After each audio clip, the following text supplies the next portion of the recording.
आप यहां चुनाव की सभा को समझ कर आए हैं, लेकिन हम आपके से चुनाव की बात करने नहीं आए। हम आपसे वोट भी नहीं मांगेंगे। मैं वोट नहीं मांगता हूं। हम आपसे मशवरा करने आए हैं। वोट आपको कैसे देना है ये आपका निर्णय है। हम वोट नहीं मांगते, लेकिन आपके बीच आए हैं, आपसे मशवरे के लिए आए हैं, क्योंकि आपके कौम में पैगंबर साहब ने बताया कि जब आगे का रास्ता न दिखे तो बेशक मशवरे में खैर है। इसलिए इस मशवरे के लिए आए। आपको आज मशवरे की जरूरत है। क्यों जरूरत है? क्योंकि मुसलमानों के लिए आपके हदीस में ये बात कही गई कि हर मुसलमान का ये फर्ज है कि आप अपने बच्चों के साथ इंसाफ कीजिए, उसको अच्छा नाम दीजिए, उसकी अच्छी परवरिश कीजिए। हिंदुओं के किसी ग्रंथ में ये बातें नहीं लिखी गई हैं। हम लोग को यह नहीं बताया गया है कि अपने बच्चे को कैसे रखना है, लेकिन आपके हदीस में ये बात कही गई है। आपको मशवरे की जरूरत इसलिए है कि आज 2/3 से ज्यादा मुसलमान चाह कर भी अपने बच्चों के साथ इंसाफ नहीं कर पा रहा है। अपने बच्चों के साथ आप इंसाफ नहीं कर पा रहे, इसलिए आपको बैठकर मशवरे की जरूरत है। आपको मशवरे की जरूरत इसलिए है कि आपके कुरान में उसका पहला शब्द, अल्लाह का जो पहला शब्द है इकरा, इकरा बिस्मे रब्बे कल्लजी खलक, आपकी पहली आयत है। और जिस कुरान का पहला शब्द है इकरा, वो कौम आज देश की सबसे अनपढ़ कौम बन गई है। और यहां बैठा हुआ कोई मुसलमान इसकी चर्चा नहीं कर रहा है कि हमारे बच्चों की पढ़ाई कैसे होगी। इसलिए आपको मशवरे की जरूरत है। मशवरे की जरूरत इसलिए है कि आपके बाप दादा पुरखों में जिन्होंने इस देश की आजादी के लिए अपना खून पसीना बहाया, आज उसी देश के पार्लियामेंट में सीए एनआरसी का कानून बन गया। उसी देश के पार्लियामेंट में वक्फ बोर्ड पर कानून बनाने की बात हो रही है। ऐसे कानून बनाए जा रहे हैं जहां से मुसलमानों को डर लग रहा है, मुसलमान अपने को असहज और असुरक्षित महसूस कर रहा है। इसलिए आपको मशवरे की जरूरत है। लेकिन सबसे ज्यादा मुसलमानों को मशवरे की जरूरत इसलिए है कि जिसको आपने हराया या जिसके आप खिलाफ हैं, जो विचारधारा से आप लड़ रहे हैं, वो तो आपका नुकसान कर ही रहा है। लेकिन जिन दलों को, जिन नेताओं को 10 करोड़ मुसलमानों ने इस देश में वोट दिया है, जब आपके समाज का कोई बच्चा रोड पर मार दिया जाता है, तो जिन लोगों ने 10 करोड़ मुसलमानों से वोट लिया है, वो भी आपके बच्चों के हक की बात नहीं कर रहे हैं। इसलिए मशवरे की जरूरत है। इसलिए आए हैं, आपसे मिलने आए हैं। बेलागंज जीतने हारने की बात नहीं है मेरे भाई। बेलागंज जीतने हारने की बात नहीं है। वो तो आप जीतोगे ही जीतोगे, कोई नहीं रोक सकता है आपको। हमने वो रास्ता दिखा दिया है। वो रास्ता दिखा दिया जहां लालटेन भी आपका, किरासन तेल भी आपका, तो रोशनी भी आप ही के घर में होनी चाहिए। ये नहीं होगा कि लालटेन दूसरे का, किरासन तेल बनकर जले आप और रोशनी किसी दूसरे के घर में हो। अब ये बिहार में नहीं चलेगा। नहीं चलेगा ना भाई? एक बार बताइए, चलेगा कि नहीं चलेगा? नहीं चलेगा ना? तो आपकी जिम्मेवारी ये नहीं है कि सब मुसलमान इकट्ठा हो जाए। आपकी जिम्मेवारी ये नहीं है कि बेलागंज से अमजद भाई जीत जाए। आपके कंधों पर इतनी बड़ी जिम्मेवारी है कि यहां से आप वो रास्ता निकालिए जिससे पूरे बिहार में मुसलमानों को और उन सारे हिंदुओं को जो मुसलमानों के साथ मिलकर एक नया बिहार बनाना चाहते हैं, उनको एक नया रास्ता दिखे। और आपकी लड़ाई किसी समाज से नहीं है, मैं आपको बता रहा हूं। आपकी लड़ाई यादवों से नहीं है, आपकी लड़ाई किसी जाति से नहीं है, ब्राह्मण भूमिहार से नहीं है, दलित से नहीं है। आपकी लड़ाई एक विचारधारा से है जिसका रिप्रेजेंटेटिव है भाजपा। तो अगर भाजपा को हराना है तो लोहे को लोहा काटता है। विचारधारा आधारित संघ की बनाई हुई व्यवस्था से लड़ना है तो विचारधारा आधारित ही नई व्यवस्था बनानी पड़ेगी। वो जातियों के गठजोड़ से नहीं होगा। जन सुराज एक पंक्ति में महात्मा गांधी की विचारधारा आधारित एक नई व्यवस्था को पुनर्जीवित करने का अभियान है, जिसमें हिंदू मुसलमान, अगड़ा पिछड़ा, गरीब अमीर, हर आदमी एक साथ आए और बिहार में अपने बच्चों के बेहतर मुस्तकबिल के लिए एक साथ आकर प्रयास करे। जैसे आजादी से पहले देश को आजाद कराने के लिए लोगों ने कांग्रेस में एक साथ मिलकर जाति धर्म को भूलकर लोग एक साथ आए और गांधी जी के नेतृत्व में लोगों ने वोट नहीं दिया। गांधी जी के नेतृत्व में लोगों ने वो व्यवस्था बनाई जिससे अंग्रेजों को यहां से मारकर भगाया गया। तो अगर बिहार में गरीबी को हटाना है, अपने बच्चों के पढ़ाई की व्यवस्था करनी है, अपने बच्चों का पलायन रोकना है, ये सुनिश्चित करना है कि आप में से किसी का बच्चा अगले बरस से 10-12 हजार के नौकरी के लिए अपने माँ बाप पति पत्नी को छोड़कर बाहर न जाए, उसके लिए ये व्यवस्था बनानी है। ये बड़ी जिम्मेवारी आपके कंधे पर है। एक विधायक के जीतने से कुछ नहीं होता है, एक विधायक के जीतने से कुछ नहीं होगा। सबको विधायक के जीतने से कुछ नहीं होगा। हमें वो रास्ता मिलकर बनाना है जिससे सारे विधायकों के जीतने का रास्ता बने। बेलागंज मुसलमानों को समझना चाहिए कि जब जन सुराज ने कहा कि समाज के सभी वर्गों को आपके आबादी के हिसाब से भागीदारी दी जाएगी, मुसलमानों को भी 20% भागीदारी दी जाएगी। तो अभी 4 विधानसभा में उपचुनाव हो रहा है, वहां पर भी मुसलमान हैं, वहां पर भी मुसलमान साथियों ने दावा किया था।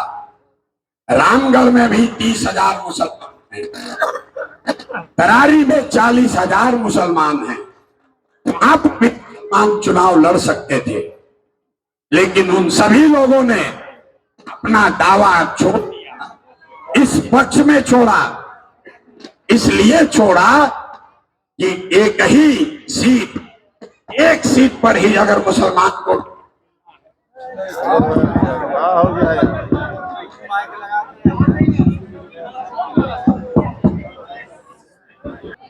आपके बेलागंज के पक्ष में 3 विधानसभा में 2 विधानसभा से मुस्लिम साथियों ने अपना दावा वापस लिया है कि न भैया, सबसे ज्यादा मुसलमान अगर बेलागंज में है और 4 में 1 हिस्सा अगर मुसलमानों को मिलना है तो आप बेलागंज में मुसलमान को लड़ाइए, हम लोग अपना दावा छोड़ रहे हैं। आप समझिए, यहाँ पर गांव-गांव में लोग कह रहा है कि अमजद भाई हमारे घर नहीं आए, हमको पूछा नहीं, हमारा काम नहीं किया। आप जरा समझिए, जो रामगढ़ में जिस मुसलमान भाई ने कभी शायद अमजद भाई का चेहरा भी नहीं देखा है,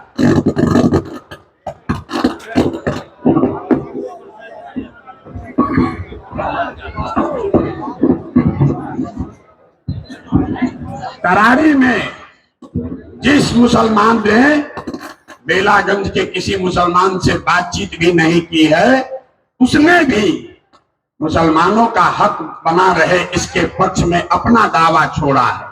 और बेलागंज का मुसलमान कह रहा है अमजद भाई हमारे घर नहीं आए हैं तो हम उनको कैसे वोट देंगे। मेरे भाई, ये आपकी जिम्मेवारी है, दूल्हा आपका है तो सबसे पहले आपको चलना पड़ेगा। जब दूल्हा का घर वाला ही नहीं चलेगा तो बारात कैसे सजेगी? बारात कैसे सजेगी? दूल्हा आपका है, घोड़े पर आपका दूल्हा बैठा है, इसलिए आपकी जिम्मेवारी है कि न सिर्फ आप अपने दूल्हे के साथ चलिए, बल्कि जो जो लोग भी बारात में चलना चाहते हैं उसको भी साथ लेकर चलिए। और यहाँ सिर्फ मुसलमान अमजद भाई को वोट नहीं दे रहा है, सिर्फ मुसलमान अमजद भाई को वोट नहीं दे रहा है, हमसे लिख कर ले लीजिए, जितने संख्या में मुसलमान अमजद भाई को वोट देंगे, अगर 40,000 वोट अमजद भाई को मुसलमान देंगे तो हमारी बात लिख लीजिए, कम से कम 40,000 हिंदू समाज के लोग भी अमजद भाई को वोट देंगे, निश्चित देंगे। चुनाव के बाद मैं आऊंगा आपके पास विजय की यात्रा में और बूथ वाइज आपको दिखाऊंगा। आप पीछे मत हटिए। ये जो आपके मन में डर बैठाया गया है कि मुसलमान अगर आएगा साथ में तो हिंदू पोलराइज हो जाएगा। हमने 15,000 मुसलमानों को बापू सभागार में बैठाकर बगल में कुरान की आयत पढ़ दी, फिर भी कोई हिंदू नहीं कह रहा है कि भैया आप मुसलमान का बात क्यों कर रहे हैं। हिंदू को आपसे कोई झगड़ा नहीं है। हिंदुओं का एक वर्ग है जो आरएसएस और भाजपा की विचारधारा को मानता है, उससे आपका झगड़ा है, उससे आपकी राजनीतिक लड़ाई है। हिंदुओं से आपकी लड़ाई नहीं है। इस देश में 80% हिंदू रहते हैं, याद रखिए इस आंकड़े को। देश में 80% हिंदू रहता है और भाजपा को 36% वोट मिला है।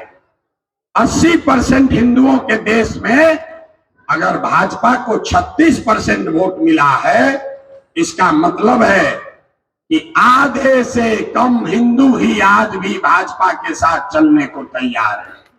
तो आप अभी वक्त की जरूरत इस बात की है कि जो हिंदू विचारधारा के आधार पर आपके साथ चलने को तैयार है, जो गांधी को मानता है, जो बाबा साहब अंबेडकर का मानने वाला है, जो कम्युनिस्ट विचारधारा का है, जो समाजवाद के लोहिया और जयप्रकाश के समाजवाद को मानता है, आपको उनके साथ सामाजिक राजनीतिक गठजोड़ बनाने की जरूरत है।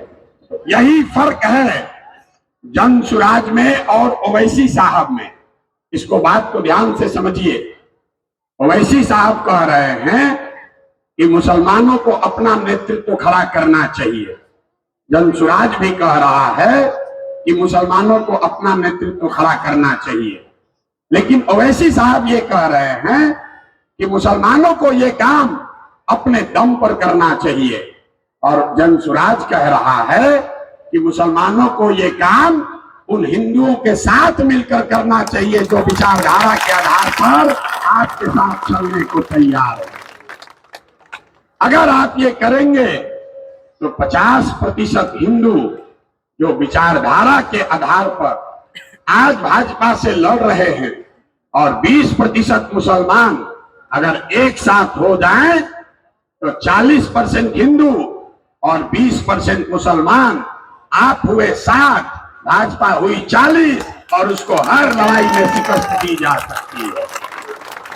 ये जनसुराज का फॉर्मूला है, ये जनसुराज का फॉर्मूला है जो ओवैसी साहब से अलग है। हम ये कह रहे हैं कि आपका रहनुमा कोई प्रशांत किशोर नहीं हो सकता है, आपका रहनुमा कोई लालू यादव, तेजस्वी यादव, राहुल गांधी नहीं हो सकते हैं। आपका रहनुमा तो आपके कौम के बीच से ही निकलना चाहिए। लेकिन जो भी निकले उसको हिंदुओं के साथ मिलकर काम करना है, तभी वो बात आगे मुकम्मल होगी। वरना सिर्फ हल्ला करने से कुछ नहीं होगा। लोग बताते हैं कि हम जो काम करते थे, मीडिया वाला कहता है कि चुनावी रणनीतिकार थे, चुनाव प्रबंधक थे। गांव देहात में आदमी को बुझाता नहीं है कि भाई ये कौन काम है, ये कौन सा काम है चुनाव प्रबंधन। हम आपको बता रहे हैं, जैसे आपके घर में कोई बीमार पड़ गया, आप डॉक्टर के पास जाते हैं, आप 500, 200, 300 रुपया देते हैं, डॉक्टर साहब वैद्य दवा देता है। आपको कोई मामला फंसता है कोर्ट में, थाने में, आप वकील के पास जाते हैं, वकील साहब 1000-2000 फीस लेकर आपको कानूनी सलाह देते हैं। वैसे ही इस देश में जिसको भी आप बड़ा ताकतवर नेता जानते हैं, जिसको आप टीवी पर देखते हैं, अखबार में पढ़ते हैं, जब ये लोग का चुनाव के समय गाड़ी फंसता है तो ये लोग आपके भाई, आपके बेटे प्रशांत किशोर के पास आते हैं सलाह लेने के लिए। और हमारा फीस 2-4-500 रुपया नहीं है, 2-4-5 हजार भी नहीं, 2-4-5 लाख भी नहीं, 5-10 करोड़ भी नहीं। मेरा फीस है 100 करोड़ या उससे ज्यादा। इतना रुपया लेते हैं बिहार में किसी ने सुना नहीं होगा। 100 करोड़ या इससे ज्यादा रुपया लेते हैं, तब बताते हैं कि चुनाव कैसे लड़ा जाएगा। लेकिन उस पूरे काम को, और हमको यहां मुसलमान को बरगला रहा है, ये भाई प्रशांत किशोर के पास इतना पैसा कहां से आया है, भाजपा वाला दिया होगा। अरे भाई, मुसलमानों की दशा देखिए। हम मजबूती से, ईमानदारी से प्रयास कर रहे हैं, तो आप कह रहे हैं कि इस पर कैसे भरोसा करें। ये आदमी तो इतना मजबूती से काम कर रहा है, जरूर भाजपा वाला पैसा दे रहा होगा। अगर हम मजबूती से नहीं लड़ते तो यहीं का मुसलमान कहता कि आदमी तो बहुत होशियार है, लेकिन मजबूती से लड़िए नहीं रहा। मेरे भाई, ये आपके मन में बैठा दिया गया। यहाँ जितने लोग बैठे हुए हैं, इस्लाम को समझने वाले बड़े बड़े दानिश्वर, आप बताइए, आपके कौम में कहीं पर भी अल्पसंख्यक वर्ड कहीं आया ही नहीं। कहीं आपको ये नहीं कहा गया है कि आप अपने आप को अल्पसंख्यक बताइए, माइनॉरिटी बताइए। अल्पसंख्यक कोई जाति धर्म नहीं है, अल्पसंख्यक एक मानसिकता है। ये साइंस है, इसको समझिए। आपके मन में इतनी ज्यादा राजनीतिक बंधुआ मजदूरी घुसा दी गई, इतना डरा दिया गया कि मुसलमानों ने अपने आप को मुसलमान कहना छोड़कर अल्पसंख्यक कहना शुरू कर दिया। आप मुझे बताइए, किस किताब में लिखा हुआ है कि मुसलमान अल्पसंख्यक है? कहीं नहीं लिखा। किसी हिंदू को आपने ये कहते सुना कि हम बहुसंख्यक है? हिंदू अपने आप को हिंदू कहता है, मुसलमान अपने आप को अल्पसंख्यक कहता है। अल्पसंख्यक, आप समझिए, ये मानसिकता है।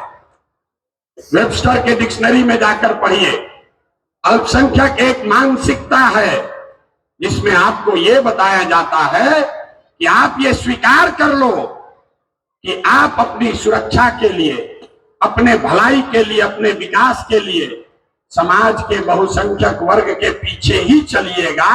ये मानसिकता का नाम है अल्पसंख्यक कहा जाना। और यही गुनाह लालू जैसे लोगों ने आपके साथ किया है। उन्होंने आपको भागीदारी नहीं दी, ये बड़ी बात नहीं है। उन्होंने आपका विकास नहीं किया, उसको भी माफ किया जा सकता है। उन्होंने आपके साथ के बावजूद भाजपा को हराया नहीं, ये भी माफ हो सकता है। लेकिन उन्होंने सबसे बड़ा गुनाह ये किया कि आपके मन में ये बैठा दिया कि जब तक हमारे पीछे नहीं चलोगे तब तक तुम सुरक्षित नहीं हो, जब तक हमारे पीछे नहीं चलोगे तब तक तुम्हारा विकास नहीं होगा। उस मानसिकता से निकालने के प्रयास का नाम है जनसुराज। यहां जितने लोग आप बैठे हैं, हमारी बात पर भरोसा न हो, अभी 4 दिन पहले आपने एक समाचार पत्र में खबर पढ़ी होगी, आपके समाज के जिस व्यक्ति के मरने के बाद जिसकी मैयत में लालू यादव और उनका परिवार देखने तक नहीं गया, आज जन सुराज का भय इतना है कि उसको घर पर बुलाकर ज्वाइन कराया जा रहा है। उसको घर पर बुलाया जिसके मैयत में भी ये लोग शामिल नहीं हुए। ये जन सुराज की ताकत है। आप हमारे साथ एक फोटो खिंचा लीजिए और 5 बरस जिन नेताओं ने आपको फोन नहीं किया था, वो पूछेगा अरे चचा काहे परेशान है, काहे गए थे जन सुराज में, कोई गलती हुआ है क्या? तो आपको जन सुराज का यही फायदा उठाना है। हम काम आपका करें या न करें, आपको ये लिख कर दे रहे हैं। जिस दिन मुसलमानों ने ये खोल लिया कि जो काम करेगा उसके साथ रहेंगे, चाहे वो राजद हो कि जन सुराज हो, जन सुराज के भी बंधुआ मजदूर मत बनिए। जन सुराज को भी आंख बंद करके वोट मत दीजिए। हम अगर आपके बच्चों के पढ़ाई रोजगार की बात न करें तो हमें भी वोट मत दीजिए। हम अगर आपको विधानसभा में 40 सीट न दें तो हमें भी वोट मत दीजिए। अगर हमने आपके बच्चों के लिए प्रयास नहीं किया, आपकी सुरक्षा का इंतजाम नहीं किया तो हमें भी वोट मत दीजिए। लेकिन यही बात राजद पर भी लागू कीजिए, कांग्रेस पर भी लागू कीजिए। इससे आपका भला होगा, समाज का भला होगा। ये नहीं कीजिएगा तो वो क्या कहते हैं कि जयहंजा कहां जाएगा, कहां? आपकी स्थिति आज क्या है? आपके गांव में काम करना तो छोड़िए, कोई वोट मांगने भी नहीं आता। कोई गलती से आ गया तो आप लोग खुद कहते हैं कि हमसे वोट क्यों मांग रहे हैं। आप अपना हिंदू वोट समेटिए, हम लोग तो है ही आपके साथ। आप बताइए आपने अपना क्या दुर्दशा बना लिया। आप ये कह रहे हैं कि हमसे वोट मांगने भी मत आओ, हम तो तुम्हारे बंधुआ मजदूर हैं ही, हम तो तुम्हें देंगे ही देंगे भाजपा के नाम पर, तुम अपना हिंदू वोट समेटो। इसीलिए जब वो नेता जीत कर आता है तो वो आपकी चिंता नहीं करता है। बगल के गांव में सड़क बनाएगा, बगल के गांव में नाली गली बनेगी, लेकिन मुसलमान के गांव में नहीं बनेगा, क्योंकि जिसको आपने हराया वो तो जानता ही है कि आपने उसके खिलाफ वोट दिया है। जिसको आपने जिताने के लिए वोट दिया वो भी कहता है कि तो अपने देंगे, हमको सड़क बनाए चाहे न बनाए। अगर अपना हक चाहिए तो आपको जो बात इस्लाम में बताई गई है, जद्दोजहद करना पड़ेगा। बिना जद्दोजहद के कुछ हासिल होने वाला नहीं। ना लालटेन लेकर चलने से, ना जन सुराज का बस्ता पकड़ने से, दोनों से फायदा नहीं होगा। ईमानदारी से जद्दोजहद करनी पड़ेगी। आपको चलना है जन सुराज में ही, आप इसको लिख लीजिए। आपको चलना है जन सुराज में ही। तय बस इतना ही करना है कि अगर अभी से आप चलेंगे तो जरूर हमारी लड़ाई थोड़ी आसान हो जाएगी। लेकिन अगर आप हमारे साथ नहीं भी हैं तो लिख के ले लीजिए, जीतेगा जन सुराज ही, जीतेगा जन सुराज ही।